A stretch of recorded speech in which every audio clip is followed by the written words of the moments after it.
Yo, yo, yo, yo, yo. Welcome to Murder Moose. Murder I am Moose! Murder Moose, Murder, part of the Slash and Cast podcast network. I'm Rod. I'm Josh! Josh! You're Rod. I thought you got confused last week. You're Josh and I'm Rod.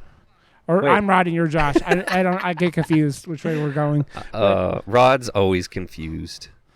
Dude, I live my life in a perpetual state of confusion. It's kind of how I am.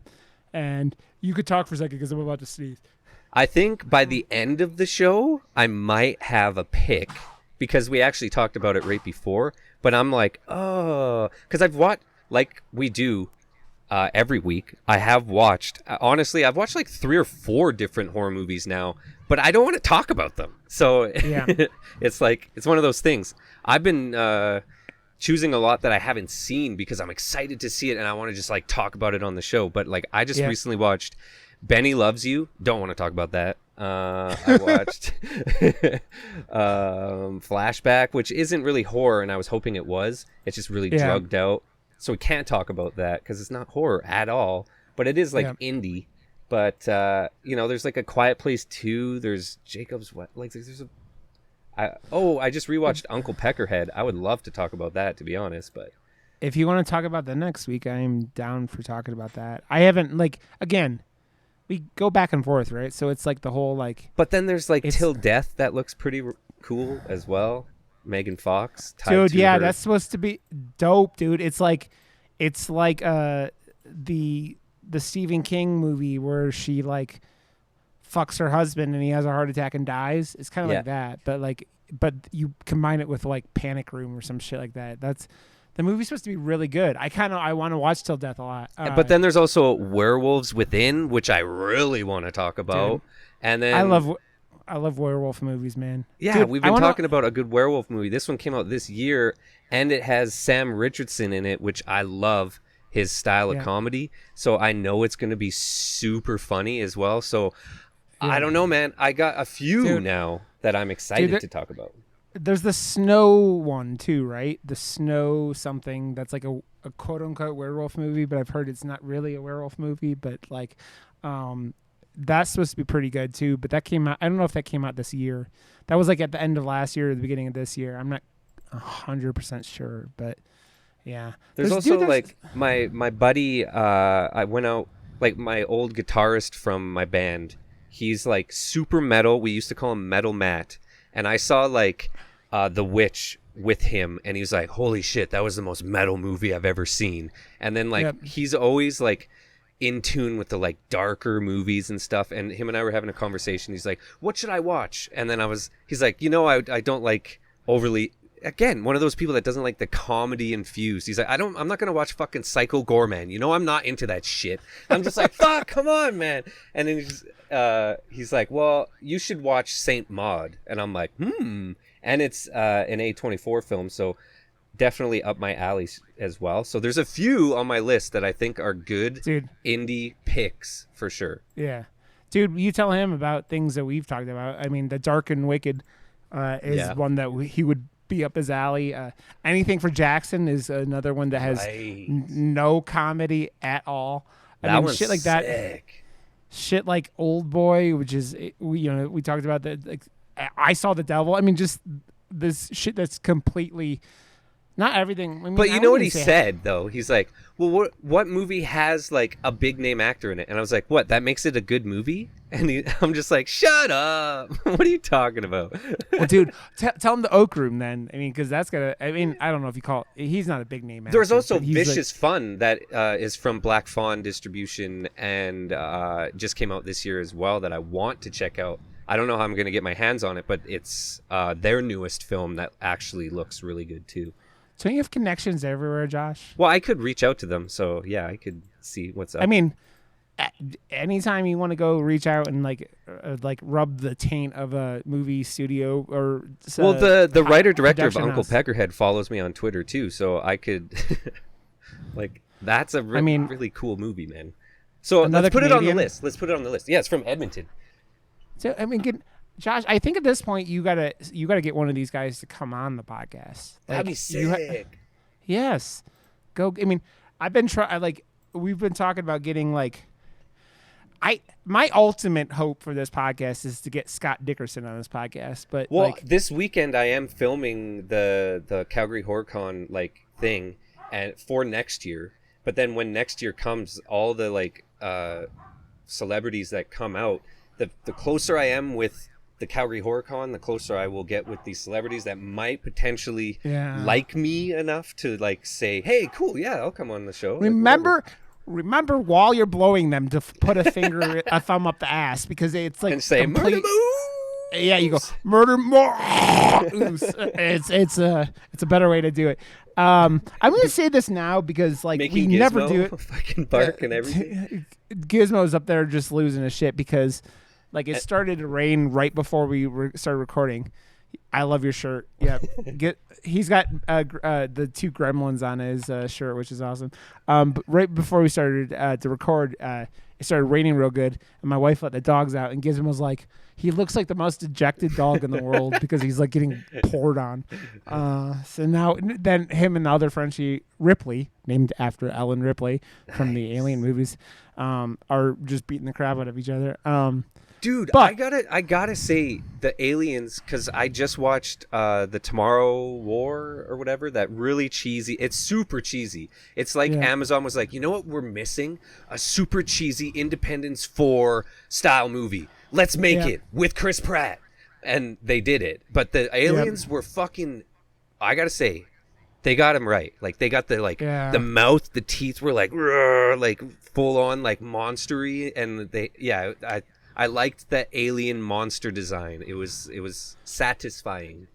Yeah, it's funny. We were I was hanging out in a stream while I was working yesterday, and we were joking around about Spaceballs and the end scene with the what do you call him from Alien, and he goes in and like, oh, I want the special, and then like, or he had the special, and then the alien pops out of him with no blood, which is it's a very weird effect if you're used to the original. And then Barf is like, aka John Candy's like, what did he have, the special? No, I want the salad then. It's because it's so. I love that movie, man. Spaceballs is one of those movies that I think is. It's a shame that Mel Brooks never made a sequel to it, because like they had so much material, and like if they would have done it like more recently, it would have been a big franchise, like a scary movie type thing for sure. Yeah. And they could have done it. I don't think Mel Brooks wanted to. I mean, Mel Brooks is a very like one and done. He's a very like, he does what he wants to do, and he doesn't like, ever draw things out, and he does it. That's what the joke was in the first Spaceballs. We'll see you in Spaceballs 2, The Search for More Money, or whatever it was.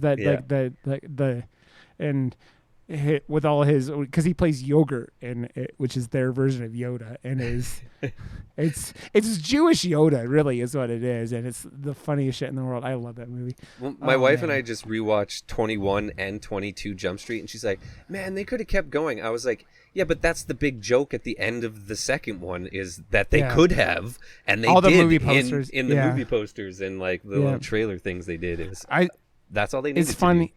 I recently bought those two on Blu-ray together, because my wife and I even said this over the weekend. Like, we're like, oh, we haven't watched 22 Jump Street, and like I've still never seen it, so like I have to watch this.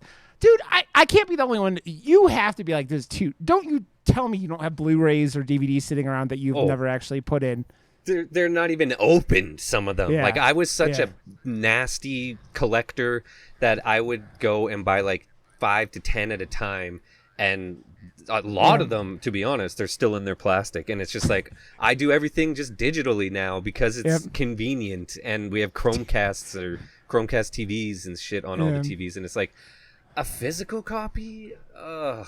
Like, I gotta go over there, and like, I like looking at it. It's like, I had a dream the other night that I went to a show, because shows are gonna be a thing coming soon again, right? I know. A band wanted me it's because I watched Uncle Peckerhead, and it was the stupid like asshole guy from the shitty band at the end. It was in my dream, and he was like, oh, here, have 2 of our CDs or whatever, and I was like, there's no CD in here. There's just a card that says, here's a digital download. Why did you put it in the CD case? I was like, why didn't you get the CD? He's just like, it costs the same amount of money. And I was like, yeah, but then you could have had the CD as well and printed it on. What the fuck, man? Like, that's the kind of dreams I have. Speaking of concerts, I just paid an enormous amount of money to go see Long at Red Rocks here in October. Nice. And which I've been informed that you're an outcast if you go see a Long and don't dress up like a 3rd century German warrior, basically. Do you know Long?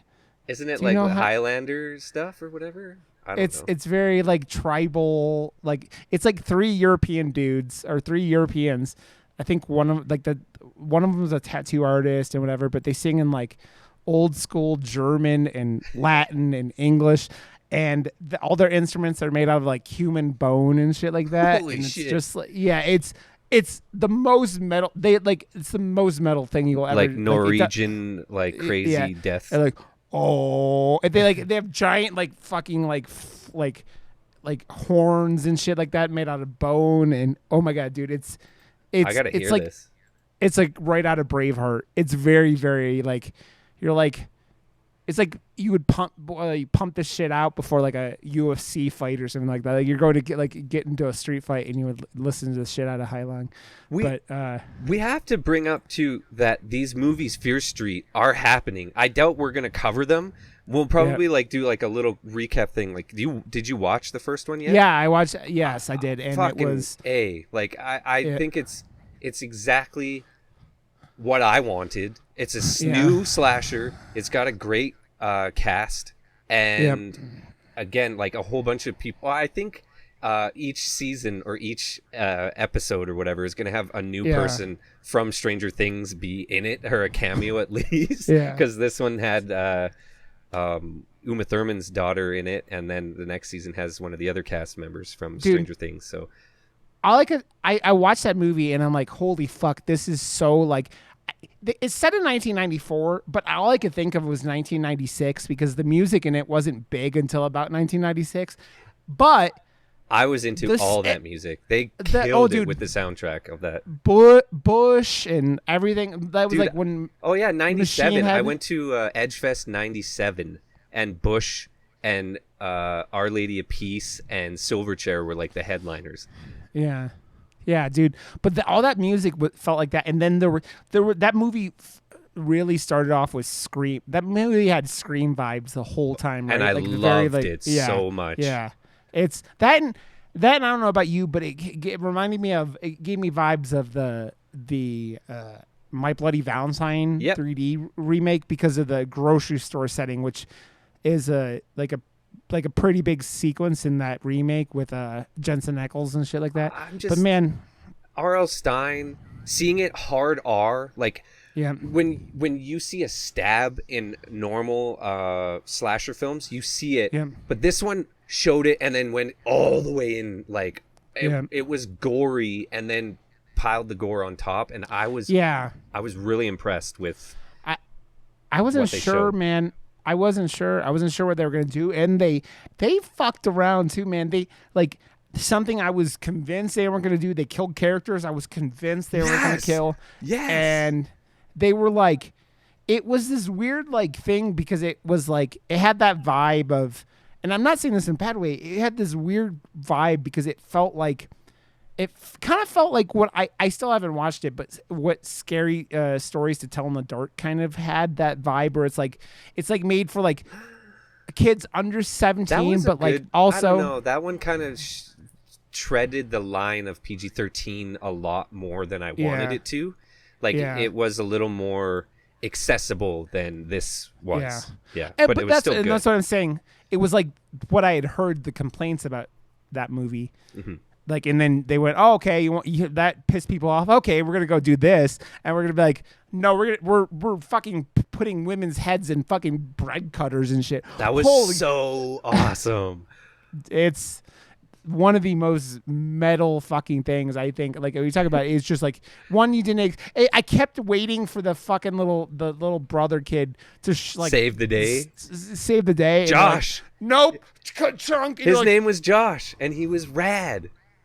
Oh, dude, it was that movie gave me flashbacks because like at that point I was like 11, so that kid was a couple years older than me, but like at that point in time in '94. But But man, all the things that they showed and the music and the things they were wearing and the chats that he was in, I was a part of all of that. That sound and I was just like nostalgia fucking boner the entire time, and that's what they wanted, right? So and they killed it. They fucking killed it. Dude, they start that fucking thing in the perfect place for like what is supposed to be 94, and it's like basically in a fucking Spencer's at a mall. Like it was like a Spencer's, and like the guy is carrying around a fucking like a sex inflatable sex doll, and you're like, and then like the fucking orange Julius and like everything like that. It's like, holy shit, this is so like. I saw some complaining about it not hitting it, and I'm like, man, they hit that '90s vibe real hard. And I'm like, they did. It's like the did kid that person grow up in the '90s or not? I think he's in his late 20s now. So okay, well then he was too pretty young. Yeah, that's what I'm saying. But yeah, dude, the next one looks very much like it's gonna have like Friday the 13th vibes. Like they're going to camp in the 70s. It's gonna be good, man. Yeah, I hope so. I really do. It looks like it has a good vibe, and I'm interested because there's gonna be an overarching story through all three of these movies, which are gonna come out every Friday. And I love witches, man. So I'm all in for witches. Like if you do witches right. They have so much lore to them and so much backstory potential and like just creepy vibes. You can go in so many different directions. I mean, speaking of witches, there's what we're going to talk about tonight here in a little bit. But I also watched Pieces for the first time this weekend. And have you seen Pieces from 1982? Which is it's a pretty. I don't know if you want to call it generic, but it's a very like if you're looking for a quick slasher movie that's like 90 minutes or less and is totally of that time, this movie has like boobies galore. There's even a dick in it, which was like, I was like, it's refreshing. It's like you don't see this shit all the time. I haven't seen this one. I like chainsaws. But there's a very the movie it's on Shudder right now, and I think it's been on Shudder for a while. But that movie has a very notorious end scene that like it's not like Sleepaway Camp notorious, but like it's a pretty notorious ending for how it happens, and so that is something that like I enjoyed. It wasn't up the the gems of the genre, but it was fun, and which was all I want with a good movie like that. I don't love Shudder, by the way. We can every week you and I just gush about Shudder and gush about Psycho Gorman, which is on Shudder, by the way. So hey, double gush, gushers, exactly. 90s nostalgia right now. Man, I want some gushers now. And speaking of nostalgia, I started streaming a Leisure Suit Larry game on my stream over the weekend. Nice. So that's been a good flashback from my childhood. This movie that we're doing this week is a flashback for me because rewatching it, I forgot how just literally laugh bonkers out loud it is the entire fucking time, especially with Kung Fu. Dude, like I love the music that switches for each character all the time. Yeah, dude, it's so funny. Dude. Yeah, let's do that. Let's get into that in 1 second, though. Let's do this before, because we always forget. I want to say, guys, come join our Discord. Follow us on Twitter. Our Discord is discord.me/Murder Moose. But you can find all our stuff on our Twitter, which is the Murder Moose Pod.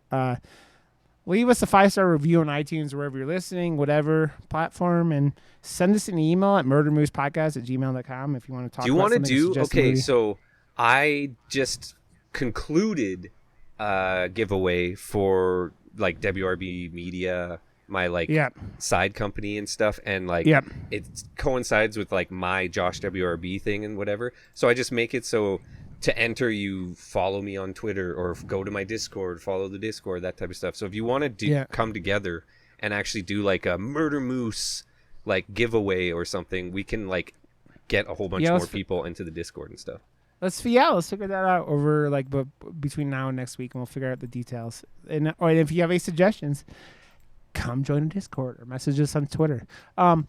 it's cool because we've been getting more people like talking with us on Twitter, which is a good time, and it's just I've been trying to set up guests. I have a streamer friend who's I talked to you about it, doing she wants to talk about sky sharks.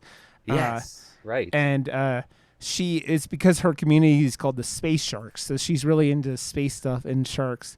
So that's her community. It's called Space Sharks. So we have the ability to watch it whenever. So yeah. So it's just working out with her. And Apocalypse in Review is asked if I was like, what guys on the network want to come on? So those two are dope. I went on their podcast and did a French zombie movie. The Night Eats the World, which was really cool. So it'll be good to see what they want to talk about. And then you've talked about your friends who are coming on. So we're trying to line up a lot of people. Also, Brian from Dead in Santa Carla. I said I was suggesting he comes on again because he works at the Ford F-150 plant in St. Louis and or Kansas City, and he's getting laid off again because they don't have the chips. You know, the chip shortage where you can't get video cards or PS5s. Same thing for fucking vehicles. And so like it's like they're literally shutting down their plant. I love how even cars can't do anything until they have a computer in it now to run either iOS or fucking whatever. It's their fucking dashboards and everything in them. So like he's all for. It's not too bad for him because he gets paid 75% of his salary while it happens. But like, so just start streaming and make up the other 25.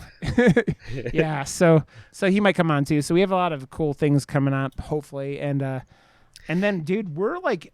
Next week we'll be 10 episodes out from doing our 52nd episode, which will be a year of doing this, and it's really 51 episode, like because we skipped a week when I got COVID. But so we got I can't believe it's been a year almost a year now. It's fucking crazy. It's crazy. I love it. So come join our Discord, leave us a 5-star review, talk to us on Twitter, talk to me on Twitter, talk to Josh on Twitter, whatever.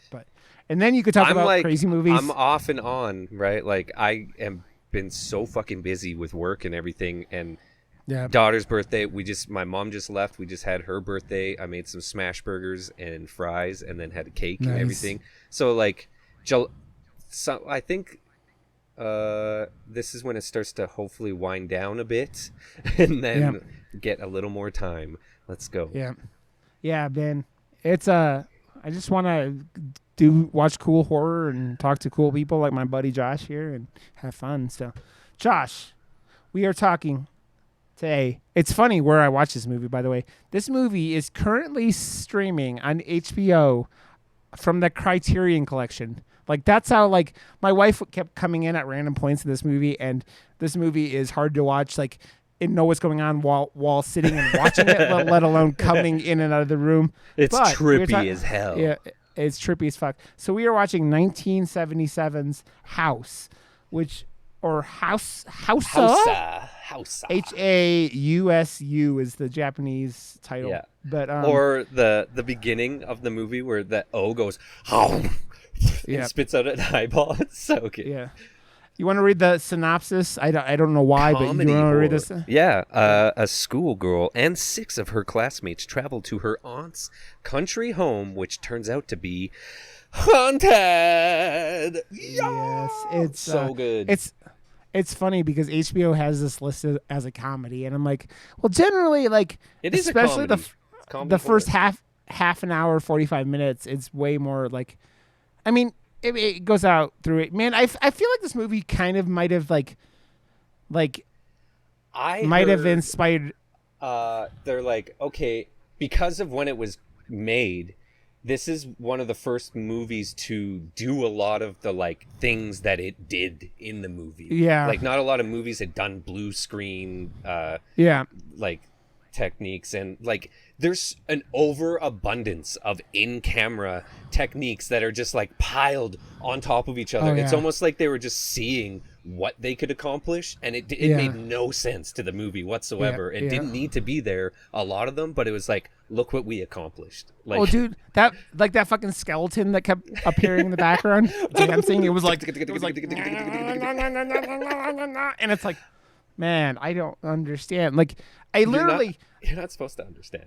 Yeah, well, this movie is pretty notorious in the like weird Asian horror. Like if you see lists of movies like weird Asian horror, this movie's always on there because this movie is fucking off the wall bonkers. I think the people who made this movie were on all the drugs. No, but they like, I don't think they were, but I think you were right. I think a lot of this movie had very much to do with like, what can we do with a horror movie? Then what can we do with a movie? Like, that's, again, we talked about Japan seems to be way less afraid of doing horror comedy. They're like, this movie proves that they'll do anything.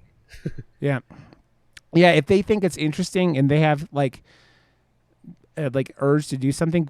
This movie literally starts off like a 70s Japanese like high school girls drama, like comedy, like when you're starting off at the beginning is like you're meeting all these characters. Some English songs, like so 70s, like just funk music, like all throughout. You can tell that they just loved it because a lot of the characters just had the huge sideburns and looked like they were in the Beatles and stuff too. Like, it was awesome.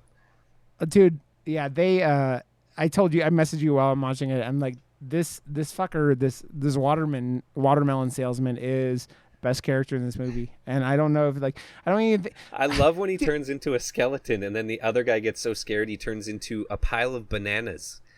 Yep. And then you're like, what? And then there's just you come back later and there's a car filled with bananas.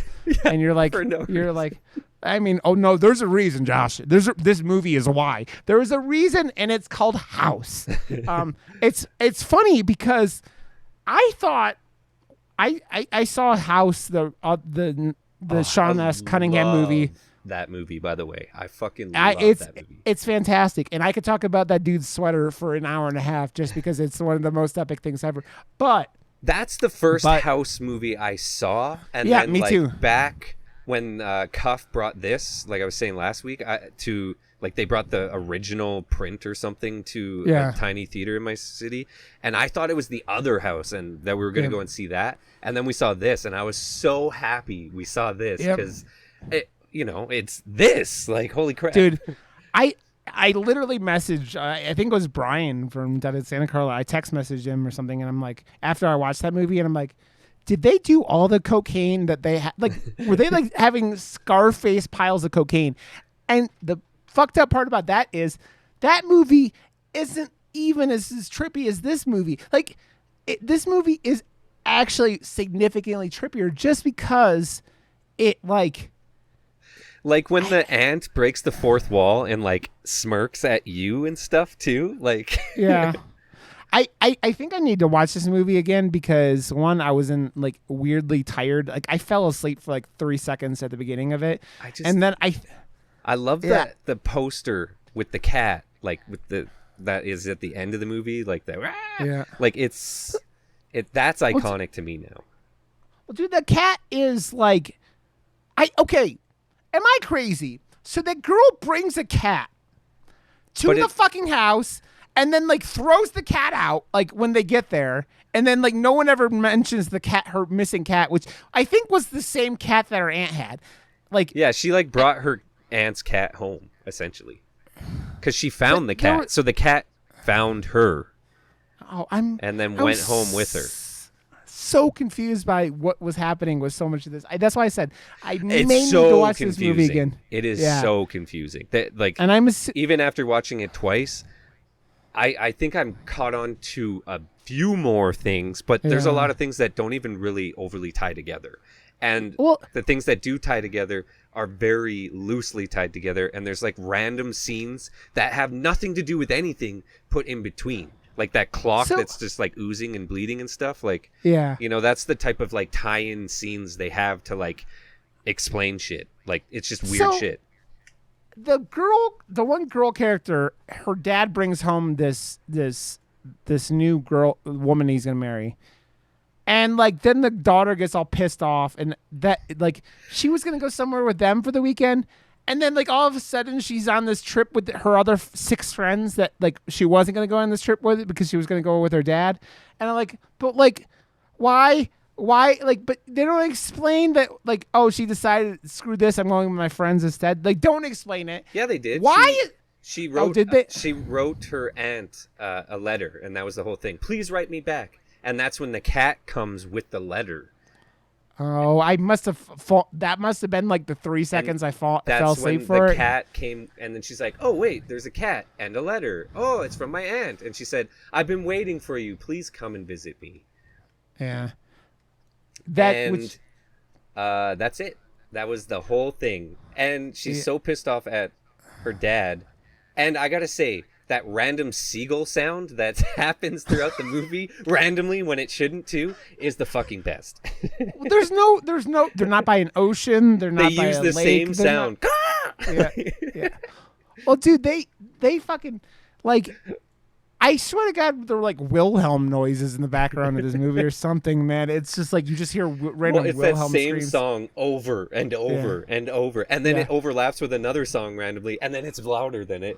It's so cool. Well, dude, that and they like 25-30 minutes into this movie, they're like getting into the forest to get to this aunt's house, and then they go into like a 70s sitcom intro for all the girl characters, but it's like.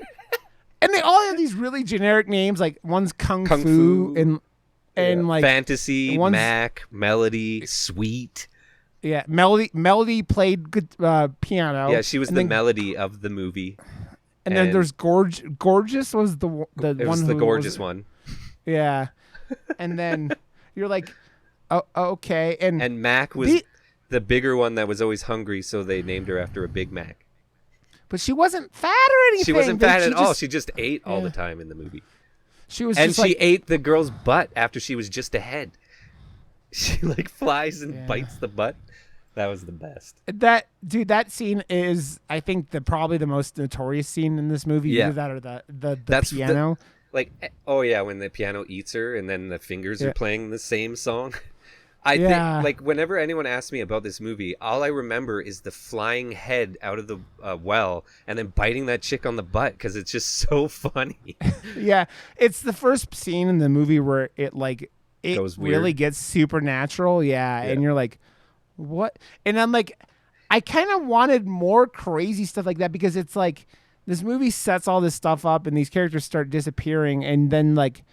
You don't get answers about as many of them as you would like, right? I just love the next day after she's missing and no one believes fantasy because she always makes up things and they're just like, oh, it's just your fantasy again. And then the aunt is eating there and then keeps showing her the eyeball from the other side of the table in her mouth. She's like, and she's eating something and opens up her mouth and there's just an eyeball there. And you're like, what the fuck is going on? And it's so fucked up because it's like this aunt, like when they get there, she's in this wheelchair, can't move, and then like she eats the fat girl, and then like all of a sudden is like doing walking around and an Irish jig or something like that. She's like doing all this stuff, and it's like it's very like it's not a big deal. She'll come back. It's like, bitch, your friend is missing. Like you guys need to like be better friends, man. You're not very good friends. Your friend disappears. She's fat and like and she's not fat. They just call her Mac, and which is also the name of the character in Punch Out, right? Oh, Isn't it Mac? Yeah. And you're like, you guys seem weirdly. I think my favorite character is Kung Fu because she gets her own like theme song every time. Like she's just cleaning and all of a sudden things start flying at her and she's just like, and like that was kind of weird. Maybe it was just a fantasy, and then goes off, and it's the next scene. Like what? You just like did a whole like kung fu montage.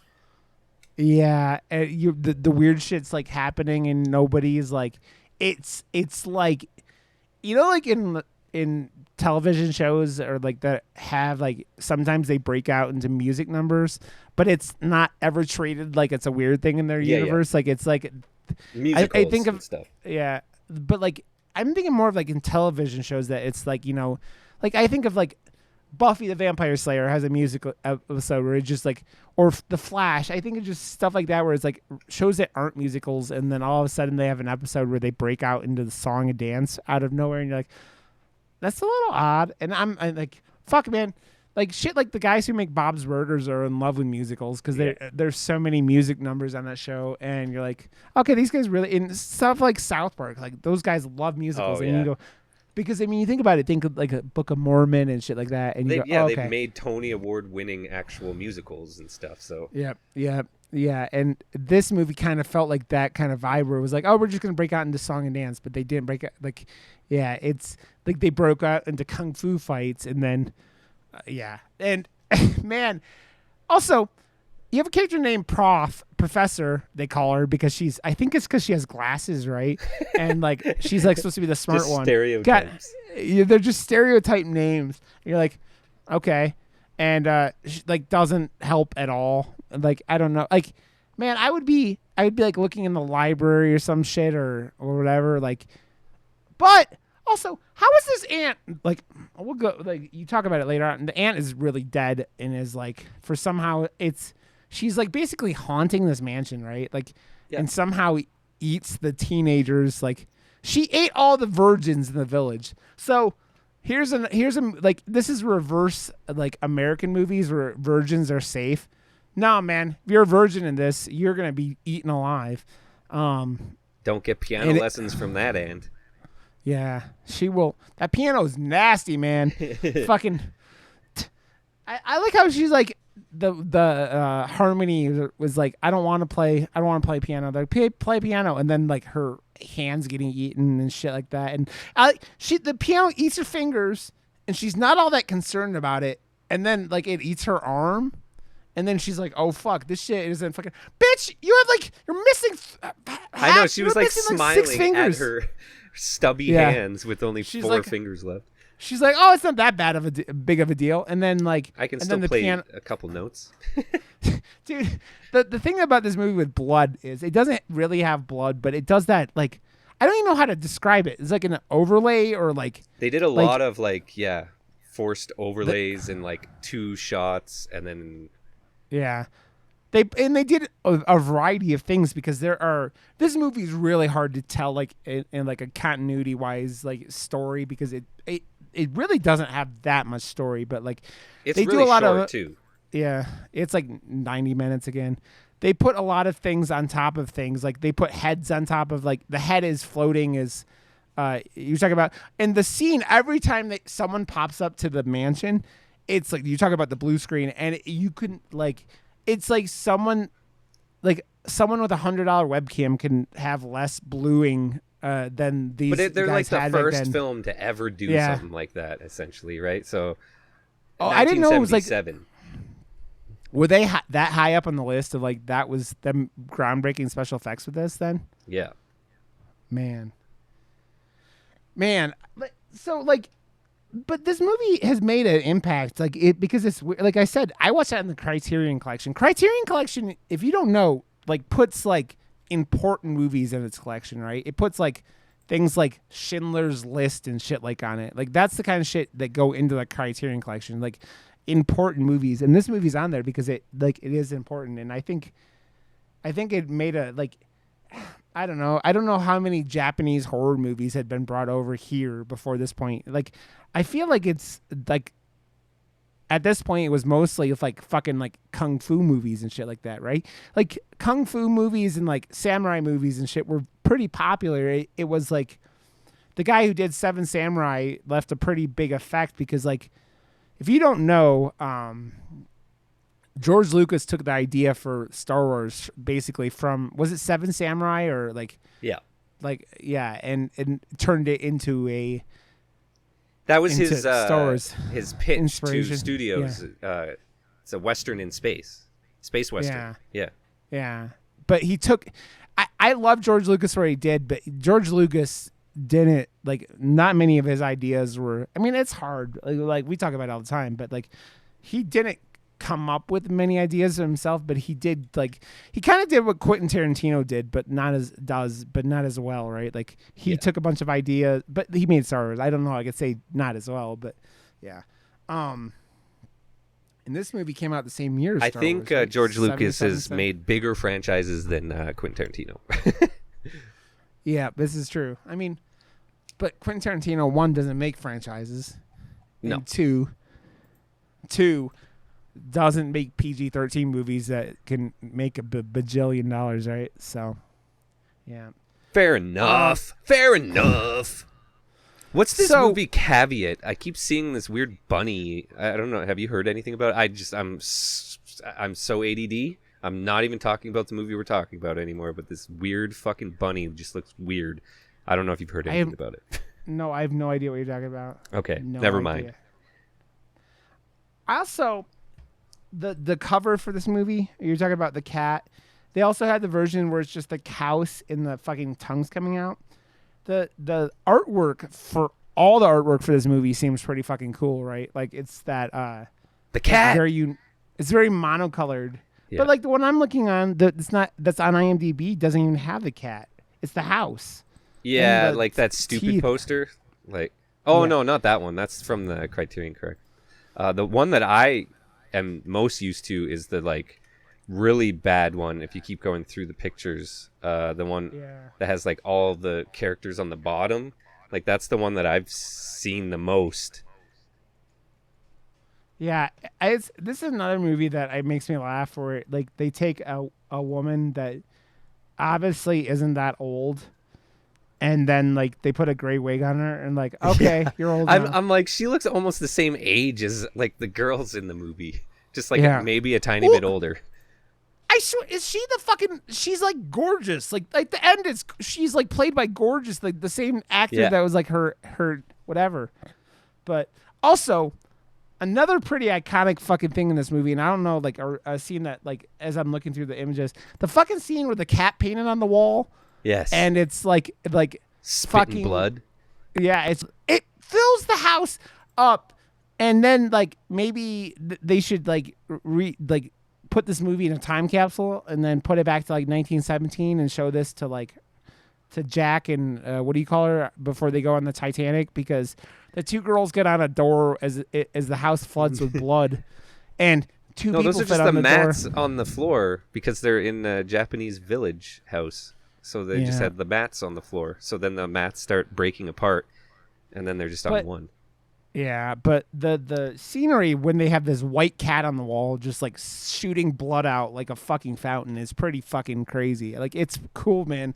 Like also every single time the cat and it was like the cat and someone is I don't know if the dead aunt was like a witch or a poltergeist or whatever she is, but she possesses shit and then their eyes glow green, and it's very like it reminds me of something like out of like the Wizard of Oz or something. Like they just put like that little like sparkly effect over these characters that you go, what the fuck is going on? It gives you that like, oh, okay, this person is possessed right now kind of thing, right? So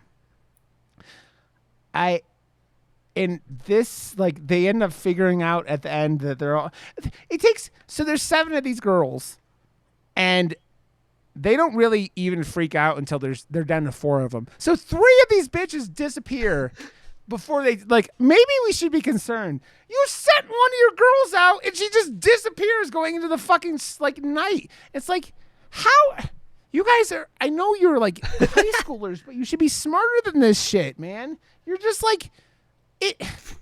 It's like like watching Scream, and it's like. You never say I'll be right back. Like they break every horror cliche in this movie, and you go, well, maybe they weren't cliches in Japan, and they probably weren't. But like, goddamn, man, these girls, you want to like smack all 3 of them, all 7 of them. I said all 3 because there's like, I don't know why I said all 3. Josh, why did I say all 3? Because there's only like 3 left by like the halfway point. Yeah. I don't know. I'm just. Josh's ADHD right now is striking like it's like Kung Fu's kicks from this movie. They're like fast. They're fast, they are dangerous, and like, what does she even kung fu fight in this movie? Like, there's like the skeleton pops up. I just love how they just walk in the door. Like, the first thing that happens when they walk in the door is the chandelier tries to kill them, and it kills a like little lizard on the floor instead. And they're just like, oh, that's normal. And the cat's like eating the dead lizard, and it's like, I walk into a house and the house tries to kill me. Fuck this. I am leaving. Fuck you guys. Like, it reminds me of like the Curse of Chucky, right? Like the first DVD direct to DVD Chucky movie they did, where they're all like running around in this house and Chucky's there, and like people are like there's like 5 characters in that movie, and like Chucky's doing fucked up shit and no one cares. And they're in this like old dark house. Yeah, and you're like, fuck, man. When shit's trying to kill you, you don't stick around. Get the fuck out of there. Yeah, fuck this is this. 1977. So, you know, they haven't seen a shit ton of movies like we have. We've seen all of them. I mean, and I understand that, but like, isn't it like in human survival instinct when things are trying to kill you to get the fuck out of there and don't split up? Never split up. Never split up. God damn, man. These girls just want to scream. So, okay, maybe I missed something else, Josh, and you can answer this for me. At the very end of the movie, after all these girls have been eaten to death by this ghost and demon witch, the new girl shows up that Gorgeous's dad was going to marry. Why did she show up? Because, and then, but not, like, the dad doesn't even show up? Or did the dad get turned into bananas? It was all at that beginning part. So you must have fallen asleep, like, right at the, like, that part. Because right before she goes, she says, okay, so instead of our trip, she'll go on her trip. And then after a little while, I'll go. And then that will be my, like, step into the new mom role. So like it will be the like little, so that's why she's the only one that showed up, because she said like, hey, yeah, it'll be like a little test run to see if I can like ease into being the mom type thing. Yeah. Also, how does the dad go to Paris, or he was in like France, and comes home with a white lady that has a Japanese name? Like, I was very confused by that. Did you notice that? It's like, he's like, okay, you brought home no, he's been seeing her type thing. And I thought, because he's like some sort of music producer for the movies or something like that, or he's like in the movies. Scores or something like that. Yeah, so he makes some bank, so he has, I don't know. I mean, dude, we've seen he looked like a player. Yeah, I mean, we watched Audition. You saw that, like, that guy makes some money and he still lives in a tiny fucking house, right? Like, that house was pretty small. Yeah, this guy has window like and seagulls. The seagulls that follow you around everywhere you go. Yeah. If you guys, the seagulls haunt me. They haunt me.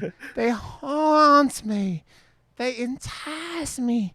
Oh man. But is the Forever Purge out? Oh, it is too. I think that came out last weekend. Yeah. Oh, nice. That poster looks crazy. It's got like, whoa. God, Josh, you're ADHD, man. Well, at least it's in the horror genre. This is true. I haven't seen the I think I only saw the first 2 Purges. I saw 1 and then 2, which had Frank, whatever, the guy who was in the Marvel movies, as they all start to kind of like they all mesh into one for me now, just like Saw movies. Like once you've seen one, you kind of have seen them all. They all kind of tend to do the same shit, and the Purge movies have the same premise, but this one is finally the last one, I guess, because it's like, oh yeah, so we're just like giving up because people are just fucking crazy all the time, so have fun. Like, what, like, so everyone's just gonna move to Canada and we've put up a wall now? Like, what is come on. I mean, even South Park notices that Canada should put up a wall because they have the wall in between Canada and the United States, because Canada didn't want to deal with the Orange Julius's bullshit when he was president. So But I was just having this conversation with my tattoo artist yesterday. Like, if the purge was a real thing, all the like normal people of America would be like, okay, fuck this, I'm out. Like, I'm moving to either Mexico or Canada, or like not in, just let's go. It would be pretty much Texas would be just doing whatever Texas was doing, and then the South would be doing horrible things. I'm pretty sure would be happening, and then all the normal people would be like, "We're getting out of here and leaving," and say we're going to Canada, and then go to Canada. It's pretty much like it would be like it's always sunny in Philadelphia. It would be like the gang goes to Canada. It would be what it would be. The gang goes to Canada. Fucking love that show so much because they are just the most horrible human beings, but they're actually not at the same time. Well, Charlie's not. The rest of them are pretty horrible most of the time. I but will it's never... like that guilty pleasure show because you just get to watch people be just disgusting. My favorite episode of that show, like the two that were really, really funny, was like one of the seasons opened up with these two episodes where they all woke up and they were all black.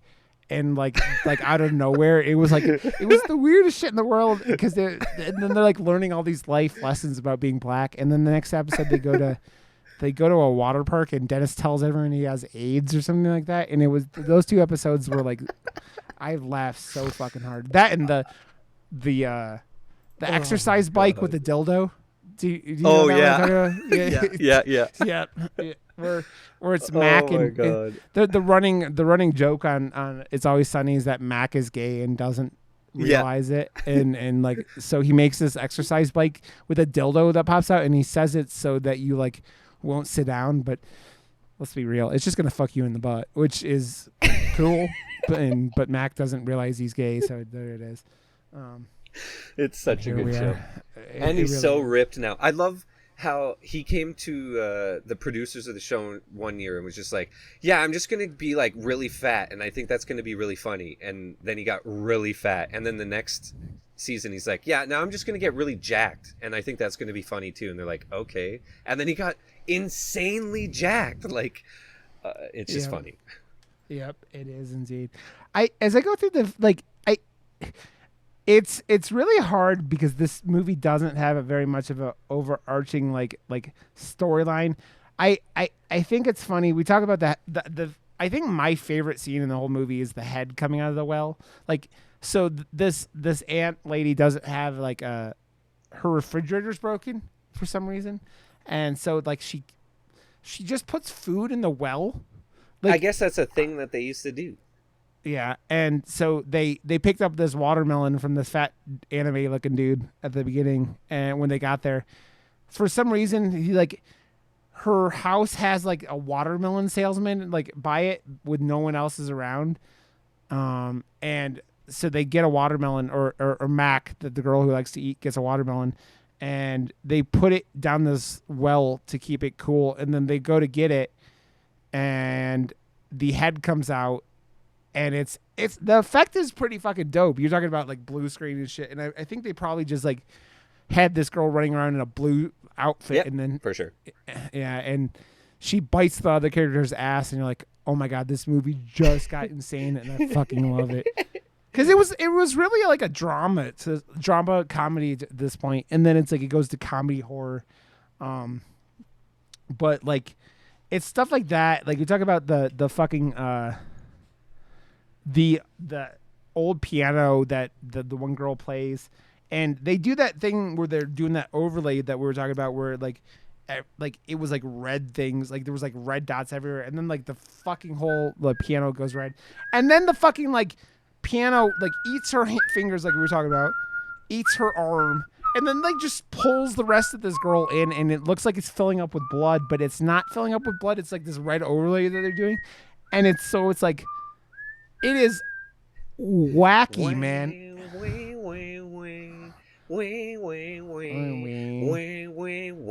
That's the song, by the way. I was just whistling it, just giving you some background. House music. Well, dude, and then they go into these cardboard. They can make this house song into a house song. Yeah. Huh? You think? Just turn it. In, yeah, I got it. They turn into some. You take some fucking ecstasy and you just start banging for like till your head bang into the fucking the thing of this. I was whistling that song all night. Yeah. All night, because I was like setting up my studio. I'm getting like some of my camera gear ready for the weekend and stuff, and I was just like, dun, dun, dun, dun. Yeah, it gets in there and you're like, Oh yeah, this song is gonna be stuck in my head, and it will never get out. It will never get out. Yeah, and it is amazing. like, oh, it's completely amazing, dude. Also, what's weird about this? Because everything. I was the gorgeous character just gets naked at some point, and you're like, what? They all randomly are naked. There's like some random like boobs in this movie for no reason. It was just the gorgeous girl that shows her boobs, but you're like, no. But then after like the other girls get like chopped up by the piano and stuff, then all of a sudden there's just like boobs, like just the boobs. You go the rating of whatever was happening. They were like, we don't care what the tonal like message is this movie because we're just doing shit we want to do. Like it's so like all over the place. It's like it kind of reminds me of like adult cartoons now, right? Like you think of the format being like for kids, but then like you do things like Rick and Morty or you do like South Park. Yeah. And this movie's like, oh, we're gonna do horror, but we're also gonna do comedy, and we're like, then we're just gonna throw some tits in for the good love of it because we love tits. I mean, everyone loves tits, right? I mean, who doesn't love tits, Josh? If you say you don't like tits, you're fucking lying, and I'm gonna backhand smack you. Yeah, because everyone loves tits. I'll be straight, like, shut up. Gay, you like tits. Young, old, everyone loves tits. Man, also, they do the cliche thing in this movie where they do the flashbacks to like the ends to like backstory where her like husband or her betrothed like goes and gets recruited to go to like World War II. Because this is like movies like in 1977, so it's like you're only like 32 years out from World War II, and like the guy just never comes home. Like that scene is insane because he's flying in an airplane, but like he's in a one-seat airplane, and then like the roof of the airplane gets shot out, and then like a guy flies out of the airplane, and then the lover is just sitting there in an officer's uniform. You're like, what the fuck is happening? I don't get any of this. I really don't. Who was telling me about this movie Scare Me? I'm just going off on a weird tangent again. Like, I don't know. Like, that one just came out too, but they were saying it reminded them of that Black Fawn movie we just saw because there was more like storytelling rather than like showing. You mean the what do you call it room? Oak Room. The Oak Room. I don't know. Haven't heard that one. Scare Me. Don't know that one. Don't. So the we talked about it, but like all the girls kind of get eaten, and then like the new mom shows up, and they basically go, yeah. The aunt. Then it's just was a big ghost. dream sequence from there. Actually, anytime that wannabe mom character is on, she's wearing a silk scarf that is just 100% blowing in. Where's the wind all of a sudden? Like, she just has a silk scarf blowing behind her anytime, and it turns into this, like, they put Vaseline on the lens so it looks very dream sequency, and that's her. Which is funny because that's how George Lucas, between that and Mirrors, got rid of the wheels on the land speeders in Star Wars. Oh, nice. Yeah. Yeah, like, isn't that's the one that... You know. Gorgeous throws, doesn't she gave her that handkerchief or whatever, and then like she throws it or something like that? She's like, oh, who are you? You're gorgeous, but that's my name. Oh, I'm gonna try and be your new mom. Fuck you, I don't want your scarf. I'm going to my aunt's house. I don't want your scarf, you bitch. My mom's only been dead for in over 10 years, and now she eats girls. Yeah, but I like her better than you and your dickhead scarf. You, she only eats people. You're sucking my dad's dick. Fuck you, bitch. Fuck you. Yeah, it's like you're sitting there going, what? What? It's very over the top. But then, like you were saying, like some of the people's reactions in this movie are like weirdly misplaced. Like when her fingers are cut off and then she's not reacting. Just like when Fantasy sees the grandma or the aunt go into the refrigerator, she like smashes plates and like reacts like, oh, she's in the fridge, oh my god. And then she's like, that's when she like fourth walls and is like up in the attic like looking at us, the audience, going hee hee hee. Like yeah, it's very evil witch. Like the aunt has this very evil witch vibe, like even though she's like a spirit, I guess, the whole time, because she died waiting for her lover to come back. And you're like, or something, because I don't know, this girl and this aunt hadn't seen each other in 10 years, so she had died sometime after that, right? I don't know, man. This shit doesn't explain anything. Let's be real.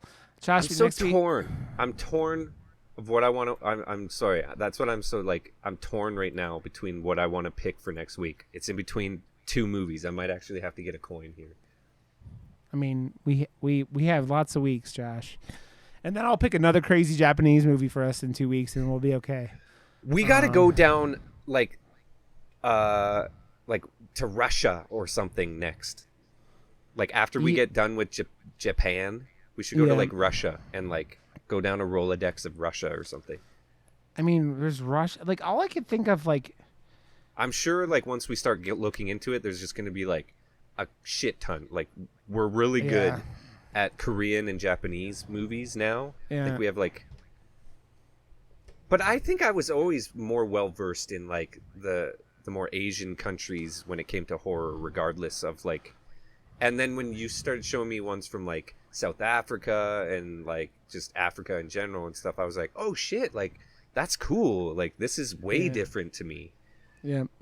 Yeah, there's a lot, and it's like a lot of the, like, you go into like the South African, like, was it called Soul, the Soul Collector, and it's very dreamlike. That was great. And this movie is very dreamlike. So it's like that, it's just cool to see what, because culture affects these movies, man. It's why I like doing this and talking about this, because these movies are like culturally relevant, and horror is culturally relevant, and that's what this podcast kind of shows me, and I know it shows you. It's like what comes and what drives these movies to be the way they are is like culture, like that's like movies like Fear Street are ones that like overly understand the whole genre of slasher and like North American horror, and it's like, hey, look at how polished to fucking shit we can make it now. Like we know nostalgia, we know what the fuck we're doing, and now we're just like, boom, like here's a, like I given it the huge stamp of approval because like it knows what the fuck it's doing. But that's why I really overly love this show, because now as just a movie file, like both of you and I are, it's just like now we're just opening up our fucking file folder and like getting to knock off all these like ones that no one I know has seen half of these fucking movies that we're talking about. And I love that because I like to be influenced by a lot of different things. Like Tarantino definitely is, and like you just brought up with George Lucas and stuff, right? Like, if I'm not seeing these movies, I think I'm doing myself a disservice for like just creation in the future. Yeah, you're like not putting tools into your tool belt that you could be putting in there, and exactly. Like tools are utility, man. You're able to do different things, and it's like, yeah, and like, man, I like there's like a lot of like people who talk about like just American horror, and I really dig that, but I like doing a little like something like wackier. And I always feel like it may keep like more people, like it may be a slower process of growing this because we're us and we're doing this, weird fucking movies. Like nobody, like hardly anyone doesn't have Shudder knows what Der Samurai is, right? You know what I'm talking about? So like, especially in America. So it's stuff like that where it's like, man, but I don't care because it's like get to talk with my buddy every week about crazy ass fucking movies and like. It's a cool thing though, man. Like without this, I used to have this, right? Like that's why I want to have my buddy Ben on, because we did this for 10 years, man. We used to do like 2 movies a week or 3 movies a week and stuff. And he hasn't done it in forever, but like not just specifically horror. And that's what I love even more about this, because like the genre that was always my genre. He was more always into the comedy. So I think that's why I like comedy and horror put together so much into movies. Yeah. They're just always so fucking good anyways. Horror and comedy are like peanut butter and chocolate. They're like the Reese's cup of like movies, like, because they're so hard. You know, it's funny. I said I was watching the In Search of Darkness, like part 2 on Shudder, and like they were talking about in the second one a bunch about horror comedy, and like the guy Joe Bob from Joe Bob's Drive-In was talking about. He's like, yeah, it's got to be like 80% horror and then 20% comedy. I kind of agree, because it's like some of the things I really, really like are things like Zombieland and Shaun of the Dead, and like even like Evil Dead 2, where it's like they're pretty horrific movies, but they have that comedic element to like. Well, even Midsommar has a bunch of comedic relief in it, but it just doesn't have a likable character in it, right? Like but there's still a lot of fucking really funny parts in that movie. But there's like ridiculously over the top. Like I don't ever need to see that movie again. You know, like that's the type of like over the topness that movie is. So both that guy's movies, because it's that and like Hereditary, are like. I have rewatched Hereditary, and honestly, it has rewatchability. It is so heavy, but that movie has a lot more rewatchability for sure. Yeah, definitely. It's weird because if I'm watching a movie over and over again, it has to be. I don't watch heavy things over and over again usually. It just impacted me so much that I had to revisit it. Just because, I mean, but man, it's still like I say all the time. Movies that I've watched over and over again. I've probably watched the movie Die Hard more times than any other movie of all time. We literally watch it every Christmas Eve. I bring in Christmas with that movie every year, and Trick or Treat is every Halloween night. Like it's. I rewatched that last year because of you, and you talk about that, and I'm like, I gotta rewatch this because this movie's so wonderful. So I love it so much. It's like a warm. I don't know. Like I love atmosphere, especially in my Halloween movies. Movies that make me feel like I'm in that town that I want. Like I so want where I live to be that town, especially the town, like just the visuals, the fact that there's a Halloween parade on Halloween, and like everyone's got jack-o'-lanterns, and like everyone's all in, and it's never going to be that way. But I'm sure you can find little small pockets in different rural areas that you might be able to, you know. They get real heavy into it, right? Yeah. I have a huge haunt, and people like come and they're like, yeah, we go out of our way. Like we moved out of the community and we come back to see your haunt every year. I'm like, what? I'm just a tiny one. Well, that's cool. It makes me feel good that I scare you every year. It makes my scary boner feel good. It makes it erect and hard. It makes my, because we scare. And if people are too scared and they like drive up in a minivan, and then they're like, no, fuck that, and then they go to drive off, we run up to their minivan and scare them in their minivan, because you can't come that close and not get scared. Come on. Well, I mean, guys, if you really want to know how Josh does that, he dresses up like Buffalo Bill with his dick tucked back, and he stands out in the front yard. He's like, it puts the lotion on the skin.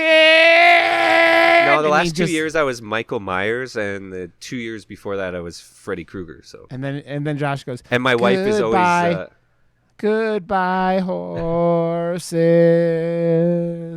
Last year sucked though, man. Up to you. COVID fucking sucked the fun out of like everyone's boner. I mean, yes, in a bad way. In a bad way, yeah. It didn't suck boners. It sucked the life out of boners. It blew air into the pee hole of boners, is what it did, and not in a good way. That's a bad thing. And if you like that, then it didn't do that for you, because then it didn't do that. But no kink shaming. I love how we have to keep digging down in order to explain our stupid analogies about boners. Exactly. correctly. Boners are. Oh I my mean, Josh, God. you're the one yelling about popping off boners a couple weeks ago. So I mean, here we are. Well, there was a perfect opportunity missed. Come on. Yeah. If you get a chance, so guys, Okay, if you're gonna boys show and girls, a rager that hard, and the guy running towards you has a samurai sword and doesn't take the advantage of slicing that shit off because it's the first thing that's gonna get in the way, before the head, do the other head.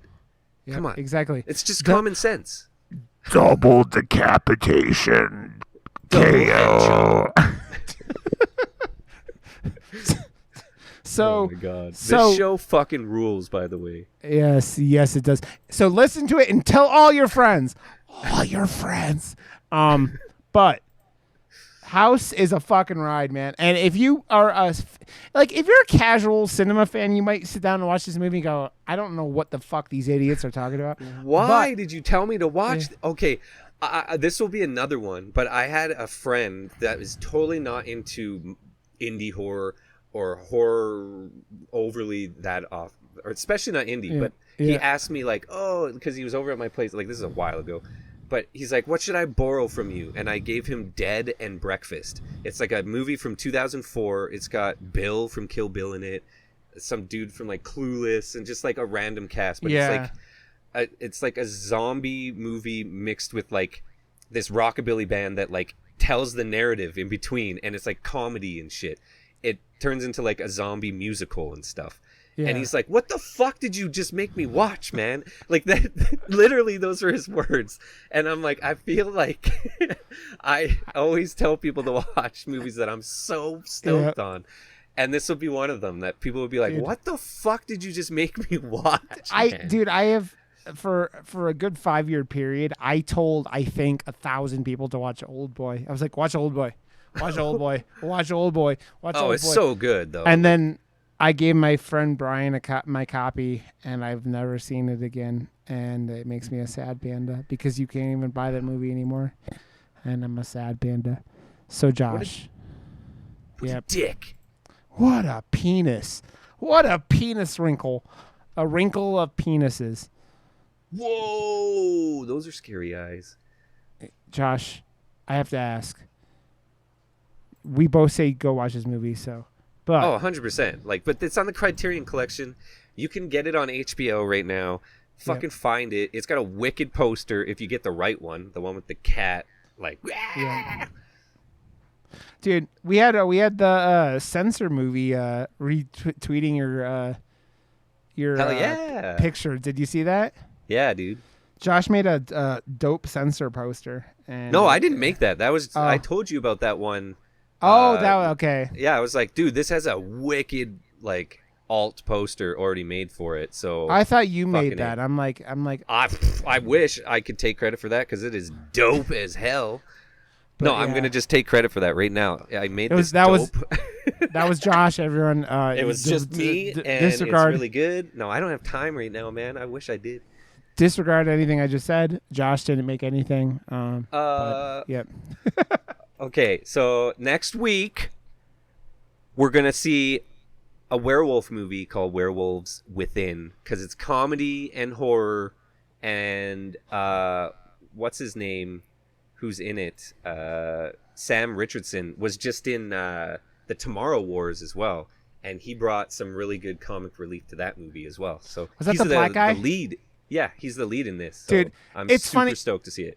It's funny. They have one clip on the Amazon trailers for that movie, and it's him in the helicopter, like loading the gun, like being all badass. And they're like, "This ain't been loaded." And he's like, "Well, why would I load it? This is a pressurized cabin." And I'm like, "Oh my god, There's a scene where he's like getting chased by an alien running down like a stairwell, and he's like, "Oh shit! Oh shit! Oh shit! Oh shit!" Like it's so fucking perfect. Oh my god, dude, there's so many like black comedians that lately that have been like getting really dope roles that I'm just like in love with. Like Ron Funches was King Shark in the Harley Quinn show that's on HBO, which I don't know if you've seen. No, I have not. Dude, it is metal. It's violent and it's fucking funny as shit. And like it's What is it, a cartoon? Yeah, it's a cartoon, but the Harley Quinn's voiced by Penny from Big Bang Theory. And, nice. And it is like you're like, Penny could say these words? What the fuck?